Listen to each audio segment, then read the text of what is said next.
Bonjour à tous, je m'appelle Mathilde Vaillancourt, je suis agente de sensibilisation en environnement pour l'Association du lac William. Donc aujourd'hui, je suis super contente d'être avec vous pour vous parler d'une espèce aquatique envahissante qu'on retrouve au lac William, la mériophile en épi.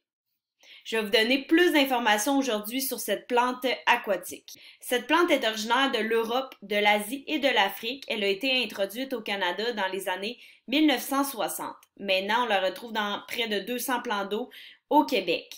On la retrouve dans le peu profond, principalement entre 0 à 6 mètres de profondeur, puis ça peut même aller jusqu'à 10 mètres de profondeur.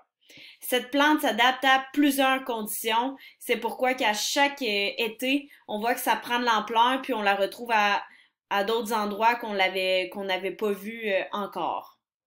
Elle prive l'oxygène et les nutriments pour les bonnes plantes, donc les plantes aquatiques indigènes et les poissons. Donc ça va venir en fait perturber l'équilibre du lac et entraîner une baisse de la biodiversité au niveau des différentes espèces. Cette plante se multiplie facilement. Comme vous pouvez le voir ici en bas, on voit une hélice de bateau qui a en fait découpé la mériophile. Donc chaque petit segment va aller se reproduire à d'autres endroits. Puis c'est ainsi de suite que ça va se reproduire. Ça peut même être de l'équipement de pêche qui va venir comme couper ou même une paillette. Donc c'est assez fragile. C'est un peu comme du spaghetti, ça se découpe assez facilement. Ce qu'il faut comprendre, c'est que cette plante aquatique envahissante-là va créer des impacts autant socio-économiques et politiques. Juste pour vous donner une idée, ça peut faire baisser jusqu'à 19% la valeur d'une propriété. Donc c'est énorme, puis c'est vraiment à considérer pour un riverain.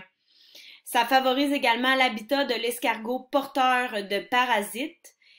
C'est également une nuisance pour l'usage des lieux, de la baignade et de la pêche sportive. Il faut comprendre également que les coûts pour la retirer sont très élevés. Donc, on parle de plusieurs milliers de dollars.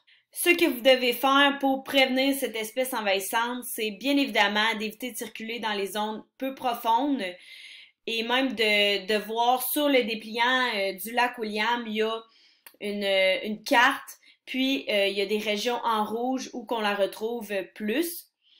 Le lavage d'embarcation, lorsque vous changez de plan d'eau, il est nécessaire de laver votre embarcation. Donc, toutes les spécificités sont en bas, ici. Donc, vous allez pouvoir aller les lire pour plus d'informations. Ensemble, freinons la propagation.